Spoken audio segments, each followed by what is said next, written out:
El Señor bendiga a cada uno y qué bueno que podemos estar una vez en comunicación para la reflexión acerca de la palabra del Señor.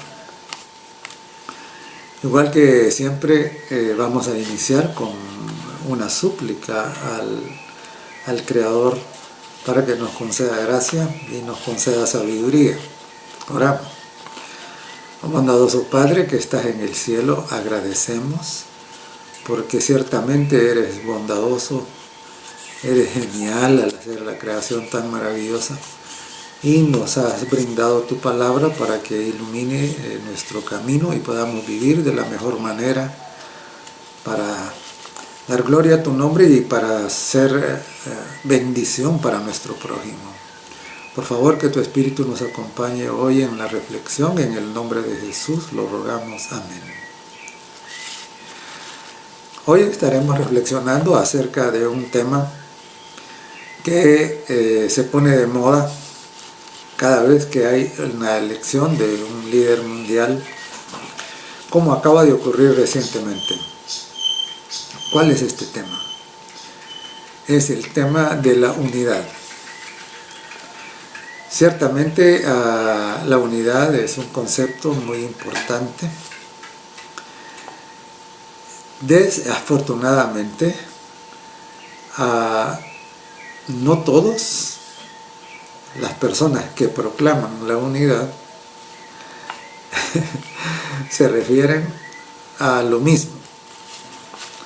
Y por supuesto, esto es un espacio de reflexión basado en la palabra de Dios, en la Santa Biblia, y desde ese ángulo, desde esa perspectiva es que haremos nuestra reflexión y nuestro análisis. Porque la unidad proclamada por un número significativo de líderes mundiales no es una unidad que tiene su base precisamente en la palabra de Dios y en la voluntad de Dios. Y para ser más específico, los llamados a la unidad se llevan a cabo desde una perspectiva ecuménica. Y como introducción quiero decir que precisamente la unidad proclamada por el ecumenismo no es una unidad religiosa. En realidad es una unidad política. Es una unidad de conveniencia, porque es muy simple. Las religiones no pueden unirse. Si los religiosos son sinceros en su fe, las religiones no se pueden unir. Así es de que entendamos esto, el movimiento ecuménico no es un movimiento religioso en realidad, sino que es un movimiento político. Y la Biblia nos habla ahí en Génesis, en el capítulo 11 y el verso 6, de un esfuerzo de unidad. Y dice así, y dijo Jehová, he aquí que este pueblo es uno, están unidos, ¿no? Este pueblo es uno. Y dice, estos tienen un solo lenguaje y han comenzado la obra y nada los hará desistir. Cuando quiere decir que tienen un solo lenguaje, quiere decir que su narrativa era la misma. Y esta es una referencia precisamente al esfuerzo de cómo los pueblos se habían unido para la construcción de la Torre de Babel. Y la Torre de Babel era precisamente un desafío a la palabra de Dios. Dios había dicho, había prometido y como señal nos dio el arco iris de que nunca más iba a haber otro diluvio. Sin embargo, las mentes humanas que dejan de lado las promesas divinas se unieron en un solo esfuerzo. Y como dice la palabra de Dios, ya nada les haría desistir. O sea, habían conseguido una unidad en oposición a la voluntad de Dios. Entonces la pregunta es, ¿qué es la voluntad de Dios? Mire, yo he escuchado, y de seguro usted también, a varios personajes mundiales, personalidades mundiales, referirse a la necesidad de unirse para resolver los problemas que agobian a la humanidad. La pobreza, el problema del clima, la desorden moral, las guerras, etcétera, ¿no? Entonces dicen, no, miren, esto solo se puede resolver si nos unimos todos. La unidad. Ahora, ¿es esa la unidad de la que habló el Señor Jesucristo? Veamos. Y claro, cuando a veces se proclama esta necesidad, o se hace este clamor por una unidad mundial, suele citarse un verso del Evangelio de Juan, en el capítulo 17. Es el verso 21, que dice, para que todos sean uno. Para que todos sean uno. Como tú, oh Padre, en mí y yo en ti. Que también ellos sean uno en nosotros, para que el mundo crea que tú me enviaste. Ahora bien, se utiliza este texto sin hacer precisamente un análisis del contenido del texto. Porque dice, para que todos sean uno como tú, oh Padre, en mí y yo en ti. Y es muy importante entender lo que Jesucristo repitió no solo una vez, sino muchas veces. Él dijo, el Padre y yo uno somos. Es decir, tienen un mismo pensamiento, tienen una misma propósito, tienen un mismo amor, su carácter es idéntico. A eso se refiere que son uno. En realidad, no son uno en persona, ¿no? Como algunos pareciera creer, ¿no? No, son dos personas diferentes, pero son uno en qué, en conocimiento, son uno en intenciones, son uno en amor. Esa es la unidad. Ahora, es importante entonces entender esto, porque el Señor Jesucristo dijo, para que todos sean uno, como tú, oh Padre, en mí y yo en ti.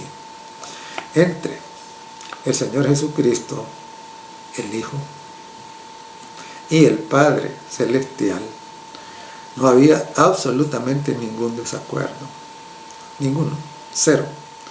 Por eso que el Señor Jesucristo también dijo varias veces, dijo, yo no he hablado nada de mí mismo, he hablado todo lo que el Padre me ha indicado, ¿verdad? ¿Por qué? Y cuando a Jesús se le dijo, muéstranos al Padre y nos basta, él dijo bien claro, ¿hasta cuándo? He estado tanto tiempo con ustedes, dice, y no se han dado cuenta cómo es el Padre. Así como soy yo, es el Padre, dijo, en carácter, en bondad, en misericordia, en amor. Así, uno. Ahora, y digo que la unidad entre religiones es imposible por una simple y sencilla razón.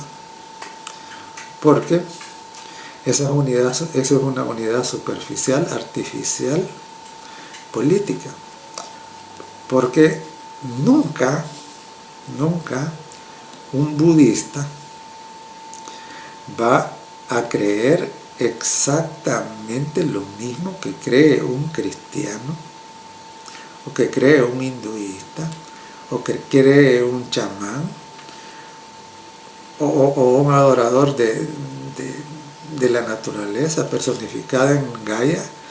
Nunca van a creer igual, nunca. Pueden ponerse de acuerdo en algunas cosas, ¿no? Pero nunca van a creer, de tal manera que esa unidad religiosa es imposible. ¿No? Es imposible. Entonces,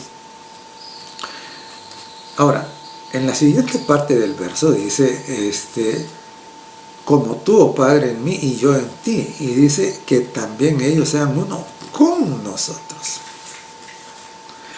O sea, la verdadera unidad proclamada por Jesucristo en el Evangelio solo sería posible si todos los budistas, todos los musulmanes, todos los hinduistas, todos los que practican cualquier religión pagana, todos, absolutamente todos, aceptaran a Jesucristo como su único y suficiente Salvador y aceptaran la Biblia como la única fuente de autoridad. Entonces sí sería la unidad. De loco, mientras eso no ocurra, esa unidad es imposible. Incluso dentro de este gran sector que conocemos como cristianismo, hay diferencias que son prácticamente insalvables, ¿no? Entonces la creencia de un protestante histórico no va a ser nunca la misma de un católico, no va a ser igual. Empezando porque el reconocimiento y la aceptación de las fuentes de autoridad de ambos difieren. Por lo tanto, la unidad real entre estos dos sectores es imposible. Porque uno de los dos tendrá que dejar de creer lo que sostiene y lo que cree y asimilar lo del otro. Y eso no va a ocurrir. Entonces entendamos esto. La unidad ecuménica es una unidad política. Y esa no es la unidad a la que se refirió Jesucristo en el Evangelio de Juan, en el capítulo 17 y en el verso 21, que es el que muchos promotores del ecumenismo utilizan. Así que eso no es el caso. Y ahí mismo, en el mismo capítulo 17 del Evangelio de Juan, en el verso 22, dice que sean uno, como nosotros somos uno. Claro, el Padre y el Hijo sí son uno. ¿Por qué? Tienen el mismo carácter, tienen el mismo propósito, tienen el mismo conocimiento, tienen la misma creencia. Totalmente. Y esa es precisamente la condición para ser uno. Por eso dice en el verso 22 de Juan 17, que sean uno como nosotros somos uno. El Señor Jesucristo no piensa igual, diferente del Padre. El Espíritu Santo tampoco. Las tres personas que constituyen la divinidad, la deidad, tienen el mismo carácter, tienen el mismo conocimiento, tienen el mismo propósito, son uno. Y ese es el tipo de unidad por la que el Señor Jesucristo estaba orando. Ahora bien, en el libro del profeta Amós, en el capítulo 3 y en el verso 3, hace una pregunta y dice: ¿andarán dos juntos si no estuvieran de acuerdo? Entonces, el tipo de acuerdo en que las diferentes religiones al que pueden llegar son acuerdos políticos, no más allá que eso. Y es interesante, ¿por qué? Porque que un cristiano se una con un pagano adorador de ídolos, cualquiera que sea, ¿qué implica? ¿Qué implicaría? Implicaría que el cristiano estaría aceptando la idolatría. Y al hacerlo, se estaría poniendo clara y directamente en contra de Dios. Por eso es que esa unidad es imposible. La unidad ecuménica es una falsa unidad, porque no todas las religiones creen lo mismo. La misma concepción o conocimiento de la divinidad es absolutamente diferente. En tanto que unos creen que es una esencia que permea todo y caen en el panteísmo, Otros piensan que es un Dios personal y otros piensan que en realidad no es nada, que es una fuerza simple. Entonces, ¿cómo pueden estar unidos? La Biblia dice bien claramente, la unidad solo existe cuando hay un acuerdo absoluto y total. Andarán juntos si no estuvieran de acuerdo. Y en Mateo, y es muy interesante porque el Señor Jesucristo estaba orando por la unidad de los creyentes, de su rebaño. En Juan, el capítulo 17, es la oración sacerdotal, la oración en la cual el Señor Jesús está orando al Padre por su rebaño, por Él está orando, ¿no? Y en referencia a la situación más allá de su rebaño, el Señor Jesucristo dijo lo siguiente en el Evangelio de Mateo, en el capítulo 10 y el verso 34. Dijo, no penséis que he venido para traer paz a la tierra. No he venido, dijo, a traer paz, sino espada. Ahora es interesante. ¿Por qué Jesús dice eso? No he venido a traer paz, dice, sino espada. ¿Qué significa la espada? Miren, la espada no es un objeto que sirve para unir, sino para dividir, para cortar.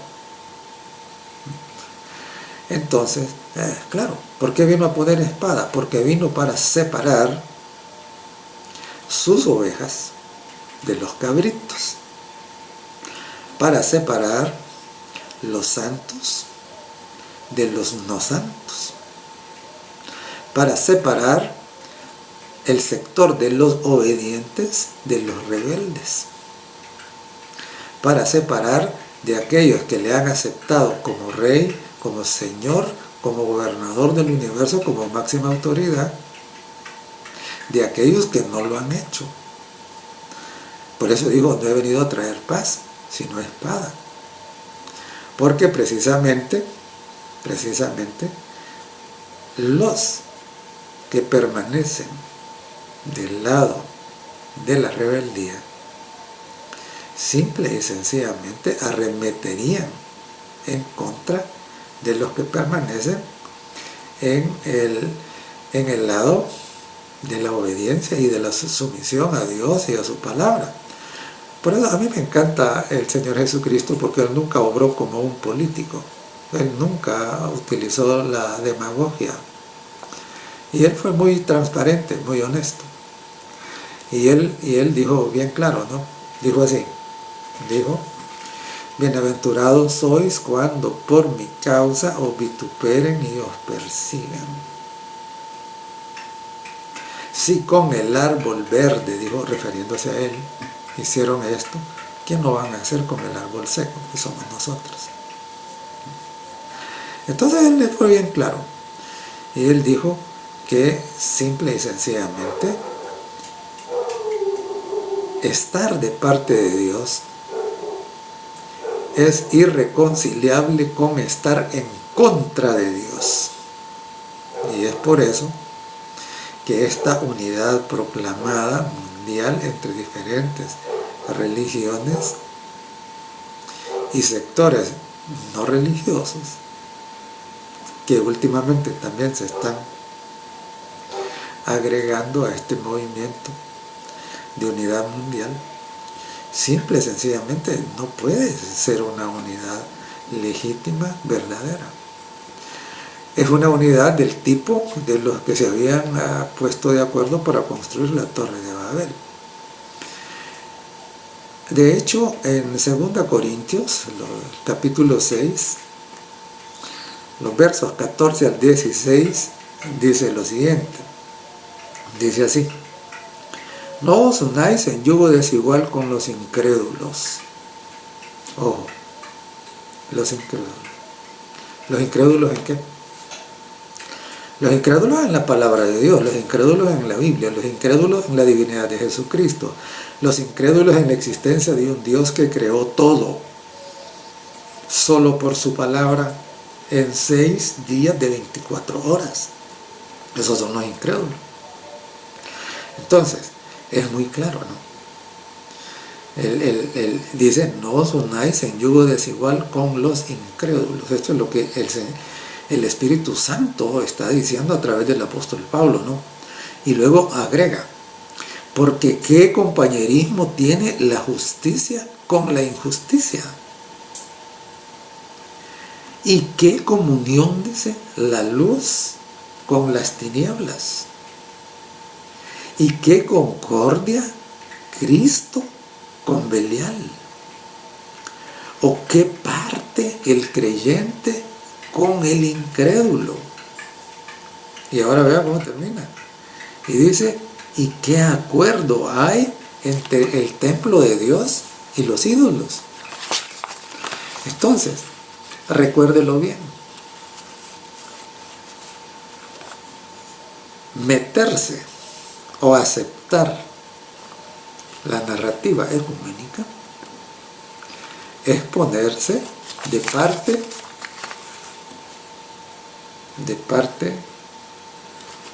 de los que están en contra de Dios.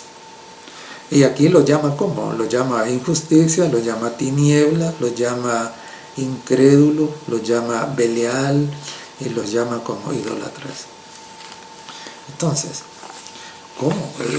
Así es que es muy importante entender eso. Ahora, políticamente esto es agradable. Y claro, hemos llegado al extremo en donde el antiguo obispo de Roma, el que recién falleció, llegó al punto de decir que el proselitismo, hacer proselitismo, era que eso no debería hacerse, que eso era irrumpir en contra de los demás, que eso era sectarismo. Ahora, eso es lo que dijo él, y claro, él es un hombre, ¿no? Y como hombre, su palabra no tiene valor sobre nuestras conciencias. Pero ¿qué dijo el Señor Jesucristo? El Señor Jesucristo dijo, id por el mundo y predicad el Evangelio a toda criatura, enseñándoles que guarden todas las cosas que les he mandado. Esto es Mateo el capítulo 28. Y en Apocalipsis el capítulo 14 y el verso 6 dice, y vi volar en medio del cielo otro ángel, dice, que tenía el Evangelio para predicarlo a toda nación, tribu, lengua y pueblo. Entonces note usted, Dios nos dice, miren, vayan, prediquen, adviertan a la gente, cuéntenle la maravillosa noticia que Dios es amor y que Dios los quiere salvar. Y adviértanles de cuáles serán las consecuencias si no aceptan la salvación que Dios generosamente les ofrece. Eso es el mandato divino. Pero en aras de esa unidad política se dice, mire, no hay que hacer proselitismo, es lo contrario. El Señor dijo, hagan proselitismo. Pero los ecuménicos dicen, no hay que hacerlo. Cada quien debe permanecer en su religión. Ahora es interesante porque según el pensamiento ecuménico, todas las religiones son buenas. Según el pensamiento. Pero el Señor Jesucristo en el Evangelio, él fue muy clarito, muy claro, y dijo, yo soy el camino. Este es San Juan 14. Yo soy el camino, la verdad y la vida, y nadie viene al Padre sino por mí. Claramente. Y en Hechos 4, el verso 12 dice, porque en ningún otro hay salvación, porque no hay un solo nombre bajo el cielo dado a los hombres en que podamos ser salvos, es el nombre de Jesucristo. De tal manera que yo no sé cómo fue la vida privada ni de Mahoma, ni de Siddhartha, ni de ninguno de los fundadores de las diferentes religiones, no lo sé, no lo conozco. Hay algunas cosas que se dicen de ellos, pero uno al final de cuentas, después de tantos años, no sabe si eso es verdad o no. El punto es el siguiente. El punto es que ninguno de ellos es el camino, porque hay uno solo. Solo Jesucristo es el camino. Entonces, si solo Jesucristo es el camino, quiere decir que todos los seguidores de estas religiones no están en el camino correcto. Y es un acto de amor, y es un mandato divino mostrarles el camino correcto. Y eso es contrario al ecumenismo. Por lo tanto, aunque políticamente eso parezca agradable y conveniente, eso es contrario, totalmente contrario a la voluntad de Dios. Y es sorprendente cómo algunos líderes de sectores del cristianismo que, digamos, por años se habían proclamado basarse exclusivamente en la Biblia, ahora forman parte de este movimiento. Es un abandono del camino. En 2 Corintios, el capítulo 6 y el verso 17, leemos: por lo cual salid de en medio de ellos y apartaos, dice el Señor, y no toquéis lo inmundo, y yo os recibiré. O sea, el mensaje de Dios no es únanse todos a como sea. Ese no es el mensaje de Dios. El mensaje de Dios es, miren, si están en medio de esa ensalada, salgan de ahí. Salgan de ahí. Dice, apartaos, dice el Señor, y no toquéis lo inmundo, y yo os recibiré. Es interesante, porque hay una serie de religiones donde ellos claramente indican que su religión está basada en que en la invocación de espíritus que vienen y poseen precisamente a las personas, ¿no? Y claro, según la narrativa ecuménica, estos deben estar al mismo nivel de todos los demás y ser aceptados así, con esa creencia, con esa práctica. Y claro, el Señor Jesucristo los aceptará cuando abandonen eso, cuando estén dispuestos a reconocer el camino, la verdad y la vida. Mientras persistan en adorar cualquier espíritu que no sea el Dios verdadero, simple y sencillamente, desafortunadamente, estarán perdidos. Esta no es una realidad, esta no es una verdad políticamente correcta, esta no es una verdad agradable, pero es la verdad. Es la verdad. En Apocalipsis, el capítulo 18 y el verso 4, Dios repite el mismo consejo y dice: salid de ella, pueblo mío, para que no seáis partícipe de sus pecados, ni recibáis parte de sus plagas. Claro. Mire, si este movimiento interreligioso, este movimiento ecuménico, fuera algo positivo, algo que cuenta con la aprobación divina, Dios jamás hubiera escrito esto. Nunca. Él nunca nos hubiera dado estas advertencias. Él hubiera dicho: únanse a pesar de todo, únanse aunque unos crean una cosa y otros otra, únanse aunque unos sean idólatras y otros practiquen hechicería, únanse a como sea.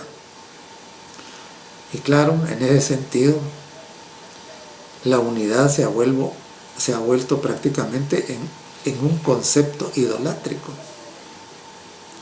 en donde en aras de la unidad se rechaza la doctrina, se rechaza la voluntad de Dios, se rechaza el estatus de autoridad y majestad del único y verdadero Dios. El que se mete en esos movimientos ecuménicos debe tener bien claro que está renunciando a esto, que está rebajando a Jesucristo y lo está poniendo al mismo nivel de los otros fundadores de otras religiones. Entonces es una degradación, es una negación. Ahora, en Éxodo, en el capítulo 23 y el verso 32, hablando precisamente, advirtiendo al pueblo que estaba a punto de entrar a la tierra prometida, y esa es nuestra condición ahora, estamos a punto de que ocurra la segunda venida de Cristo y por lo tanto entrar en la tierra prometida, que se cumpla la promesa de ser trasladados al cielo y luego recibir nuestra herencia, ¿no? Cielos nuevos y tierra nueva en los cuales mora la justicia. Entonces, cuando el pueblo estaba a punto de entrar a la tierra prometida, pueblo de Israel, Dios les hace esta advertencia. Les dice: no harás alianza con los pueblos que habitan esa tierra. No harás alianza con ellos, dice, ni con sus dioses. Ni con sus dioses. Entonces, es importante entender esto. Le dijo: no harás alianza con ellos. No os unáis en yugo desigual. Apartaos de ellos y no toquéis lo inmundo. Salid de ella, pueblo mío. Me pregunto. Y todos los que dicen que creen en la palabra de Dios es que nunca han leído esto. Es que nunca han leído esto. En Apocalipsis, el capítulo 17, los versos 13 y 14, dice: tienen un mismo propósito. Y dice: pelearán contra el Cordero, pero el Cordero los vencerá. Entonces, tienen un mismo propósito, igual que los constructores de la Torre de Babel. Ahora, pregunto, ¿se terminó de construir la Torre de Babel? No. ¿Por qué no se terminó de construir? Porque siendo que era un proyecto opuesto a la voluntad de Dios, Dios se encargó de que no fuera concluido. Y entonces ahora todos los que se unen en este movimiento que están haciendo, dice, tienen un mismo propósito, dice. ¿Y cuál es el propósito? Hacer prevalecer la autoridad humana, los acuerdos humanos. Piensan que mediante alianzas humanas, acuerdos humanos, piensan que estableciendo una autoridad mundial humana, aceptada por todos, que eso va a resolver los problemas de la humanidad. Eso no va a pasar. Eso no va a pasar. Ahora, en el libro de Hechos, el capítulo 2 y el verso 1, ese es un texto muy lindo. Dice así: cuando llegó el día de Pentecostés, estaban, dice, unánimes juntos. Increíble, ¿no? Mire, durante los 3 años de ministerio público de Jesús, desde que Él llamó a los que habrían convertirse en sus apóstoles, debido al mal entendimiento que ellos tenían de en qué consistía el reino, ellos se habían hecho ilusiones terrenales. Pensaron que el Señor Jesucristo venía para establecer un reino terrenal, como el que el movimiento ecuménico quiere establecer. Así. Y entonces, debido a eso, ellos pensaban que en un momento determinado el Señor Jesucristo iba a derrotar, echar a los romanos, y que entonces, a la usanza de lo que hacían los líderes de los imperios, iba a comenzar a conquistar a todos los pueblos aledaños y a someterlos. Esa era la ilusión que ellos tenían. Y como esa era la ilusión que ellos tenían, ellos soñaban con ocupar cargos importantes en la corte del que sería, según ellos, el emperador. Y debido a que ellos soñaban con los mejores puestos, entre ellos, ¿qué había? Entre ellos lo que había eran rivalidades, eran pleitos. Y estaban tratando de ¿qué? Estaban tratando de asegurar que cuando el reino fuera establecido, ellos iban a estar uno a la derecha y el otro a la izquierda. Todos querían ese puesto. Lo que pasa es que algunos se adelantaron a pedirlo. Y los otros se enojaron, porque estos les habían madrugado. Y entonces, esa era la situación entre los 12 y los otros, ¿no? Era una de rivalidades, una de diferencias. Y esto perduró durante los 3 años. ¿Hasta cuándo? Hasta que Cristo muere. Hasta que muere. Y entonces hasta que resucita. Y estando con ellos les explica lo que antes no habían entendido, que su reino no es de este mundo. Recuérdenlo, su reino no es de este mundo. El que promueve los ecuménicos es de este mundo. Y entonces él les explica esto. Y entonces ellos por fin, por obra del Espíritu Santo, y porque se dan cuenta que habían estado equivocados, porque escudriñan su corazón y se rinden. ¿Ahora qué? Ahora entienden. Y por eso es que dicen que ahora son unánimes. Antes estaban juntos, pero no unánimes, porque ya andaban juntos. Pero ahora, además de estar juntos, eran unánimes. ¿Y qué quiere decir unánime? Unánime quiere decir que tenían ahora un solo sentir. Ahora habían creído la verdad, la habían aceptado. Ahora estaban dispuestos a morir por ella. Todos creían lo mismo. Todos, ahora que habían confesado sus pecados, habían abandonado sus rivalidades,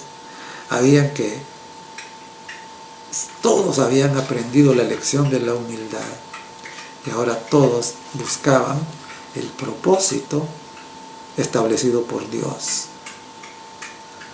dar gloria al Señor, y por amor a Dios y al prójimo proclamar el Evangelio hasta lo último de la tierra.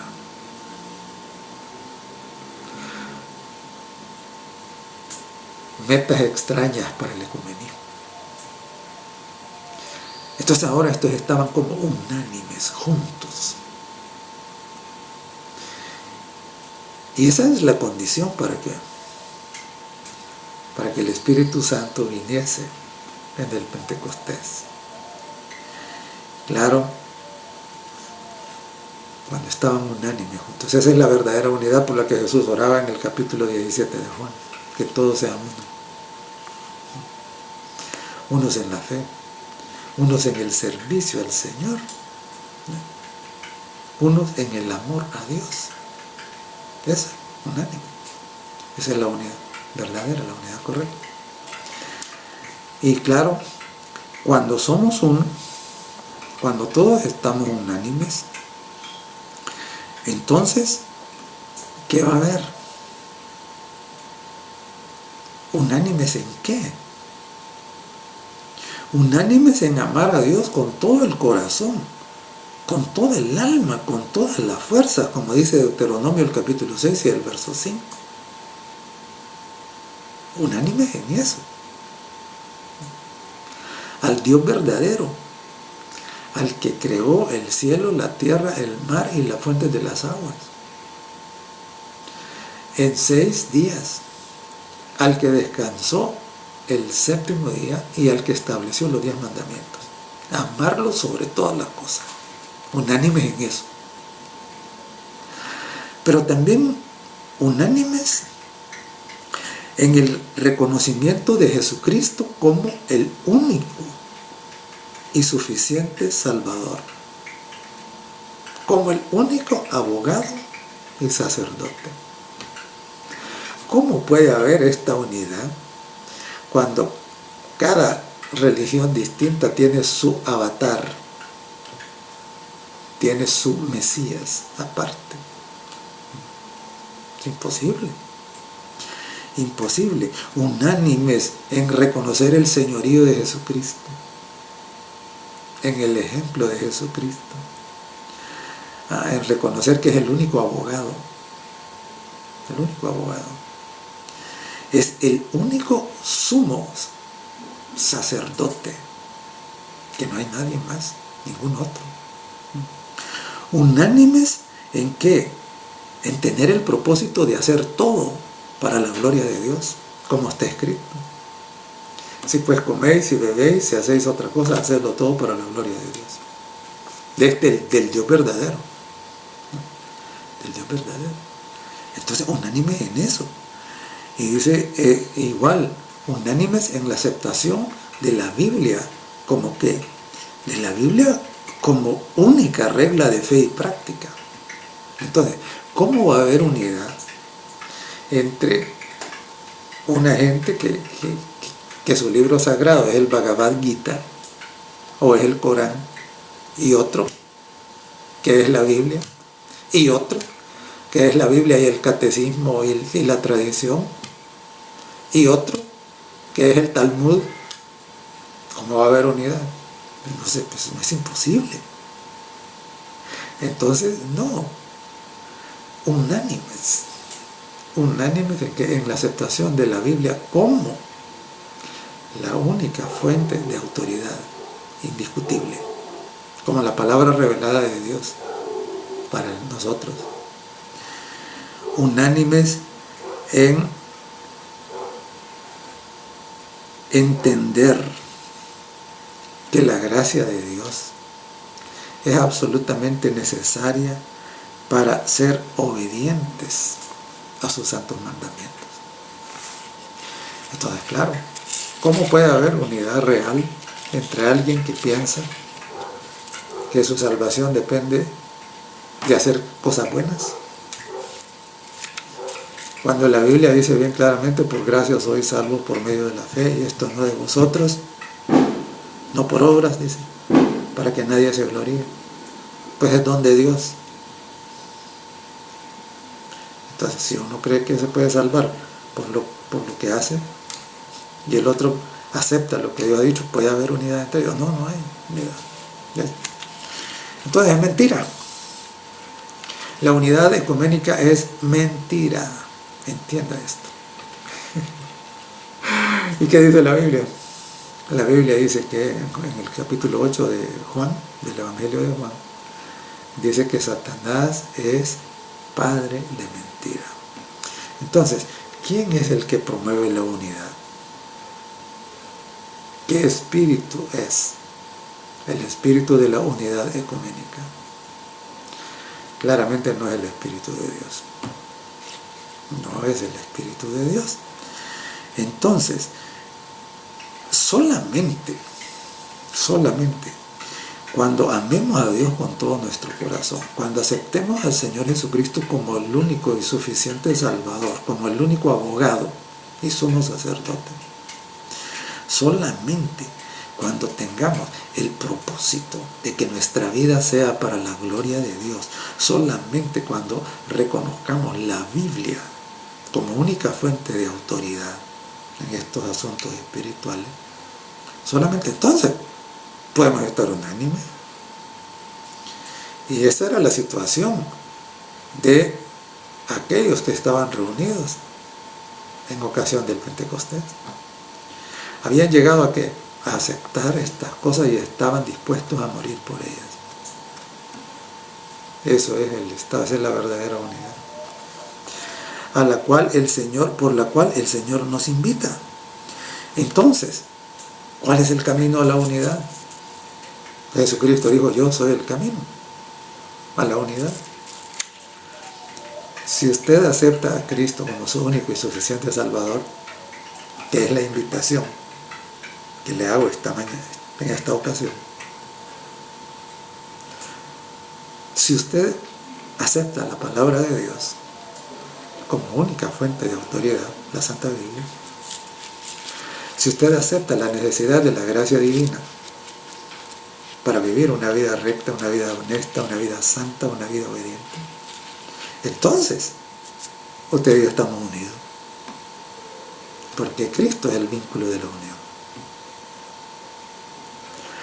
Y es bien interesante, porque en la primera epístola de Juan escribió y dice: y escribimos esto, dice, para que tengamos, dice, para que vuestro gozo sea cumplido y tengamos, dice, comunión entre nosotros. Y nuestra comunión verdaderamente, dice, es con el Padre y con su Hijo Jesucristo. Mire qué hermoso. La verdadera unidad es cuando nosotros aceptamos el pensamiento de Jesucristo, el sentir de Cristo, la palabra de Cristo, el ejemplo de Cristo. Por eso dice, y dice Juan, y nuestra comunión verdaderamente es con el Padre y con su Hijo Jesucristo.